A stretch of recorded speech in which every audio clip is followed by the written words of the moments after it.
اهلا بيكم، ازيكم؟ عاملين ايه؟ يا رب تكونوا بخير. جايلكم فيديو جديد. هنعمل حاجة حلوة النهاردة. معايا حلة هحط فيها حوالي ربع كوباية من الزيت ونص كوباية من الفشار. هقلب الفشار في الزيت لحد لما يبدأ يطرقع معايا.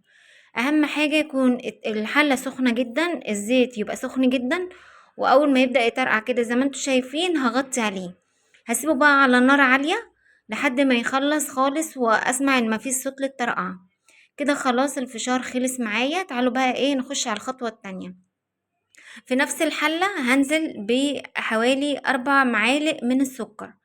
هسيبهم كده مش هقلب فيهم لحد لما يبقى بالشكل ده السكر يسيح معايا ويكرمل. هقلبه علشان كله ياخد لون واحد. هنزل عليه بمعلقة سمنة او معلقة زبدة، اللي متاح عندك حطيه. انا كده رفعتها من على النار لان لقيتها سخنت قوي.